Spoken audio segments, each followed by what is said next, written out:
Students, today we start with a new topic of the application of derivatives, that is maxima and minima.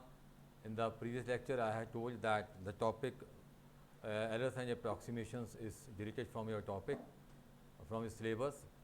We are beginning with the maxima and minima. This is very important topic. Now, what does maxima and minima means? Whenever we take any of the function, then it has some of its maximum or minimum value at a given point or given value of the x. That point is known as the critical point. At that critical point, the value of x is maximum or minimum. That we have to find out by these in this topic. Let f be any function, let c be any real value, then fx have maximum value if f of c is greater than or equal to fx. If for any given point c, if you place that value of c in the function, its value is equal to fx or is greater than, then it have a minimum value. It has maximum value and minimum value if fc is less than equal to fx. To detect whether the given value of x we give the maximum value or it is the minimum value for the given function, we take the first derivative test. In the first derivative test, let fx be any function and let c be any critical point where c is belonging to some integer. If we take the first derivative, f dash x, its value changes from positive to negative by placing the value of x increases through c. Means if we are increasing the value of x and the value of f dash x is changing from positive to negative, let the point be 1. If we take the value 1.1, 1.01 and the value of the f dash x changes from positive to negative, it means that fx is maximum at this value c. And if this f dash x changes its value from negative to positive as the value of x increases through c. If we are changing the value of x, we are increasing the value of x, but the sign of f dash x is changing from negative to positive, then we say that it has minimum at c. At that point, the value of function is minimum. At that critical point, it has minimum value. But if f dash x doesn't change its sign, it doesn't cause any change in its sign, it remains negative or it remains positive, it means that at that point c, there is no maxima nor minima. That point c is known as a point of inflection. For the second derivative test, we have the following steps we have to follow so as to find the maximum or the minimum value of the function. We take the function, first of all we find its derivative, place that f dash x is equal to 0, then we find the different values of x, we find f double dash x there, we check the value of f double dash x at different values of x. If f double dash x is greater than 0, if by placing that value of x, the value of f double dash x is positive, then fx is minimum at that value of x and fx gives you the local minimum value. If f double dash x is less than 0, that is negative, then fx is maximum at that value of x and fx at that value is local maximum value, means you get the maximum value at that value of x. But if f double dash x is equal to 0, then there is neither maximum nor minimum value. Again, it means that it is a point of inflection as we have discussed in this first derivative test. Let us take a question to understand this. We have the function fx is equal to x cube minus 3x plus 3. If we find this first derivative f dash x, we get 3x square minus 3. Put f dash x is equal to 0. On solving, we get the value of x as plus minus 1. Now we find its double derivative f double dash x.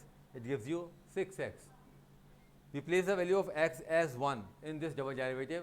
What do we get? 6. Now 6 is positive. If it is positive, it means that fx is minimum at x is equal to 1 and the local minimum value is given by f1, placing the value of x as 1 in the given function. We get here 1. If we place the value minus 1 here, it becomes minus 6 and minus 6 is less than 0, means it is negative. It means the function has the maximum value at x is equal to minus 1 and the local maximum value is given by f of minus 1, that is minus 1 whole cube minus 1 plus 3 and plus 3 gives you 5 here.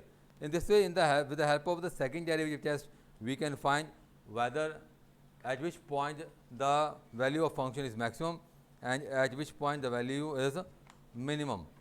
If we discuss a word problem, the word problem is given on the page number 224, that is example 34. The question is find two positive numbers whose sum is 15 and sum of whose square is minimum. We have to find the two numbers whose sum is 15, जिनका sum क्या हो 15 हो. 15 sum 2 plus 13, 1 plus 14, 3 plus 12 कुछ भी हो सकता है. And the second condition is that their square must be minimum. उनका square कैसा होना चाहिए, minimum होना चाहिए. So maximum, minimum, least ऐसे वर्ड्स जब यूज होंगे then we have to use this maximum, minimum. I am doing this question here.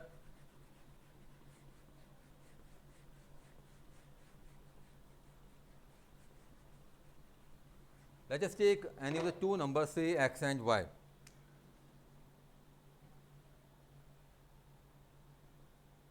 Let two numbers be x and y. Their sum is 15, or you can write y is equal to 15 minus x. Their square is sum of whose square is minimum. We have to show that sum of their square is minimum.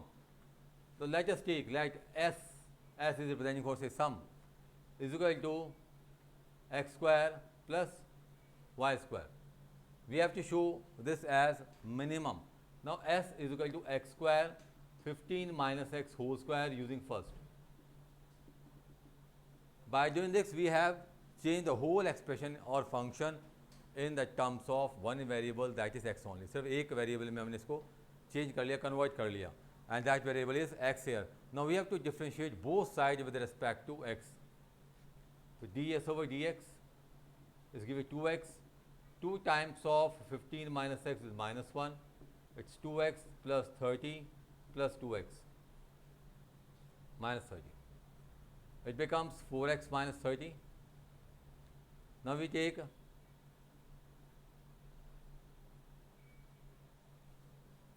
ds over dx is equal to 0. To solve it, step है हमारा ये, we have to place first derivative is equal to 0. So 4x minus 30 as 0. 4x is equal to 30. X is 30 upon 4, that is x is 15 upon 2. Now we find this double derivative d square s upon dx square. Differentiating this one, we get here 4 into 1 minus 0, that is 4. Now we check the value of this double derivative. I have the value of the x here. इस x की value के लिए इसे check करेंगे whether it is positive or negative.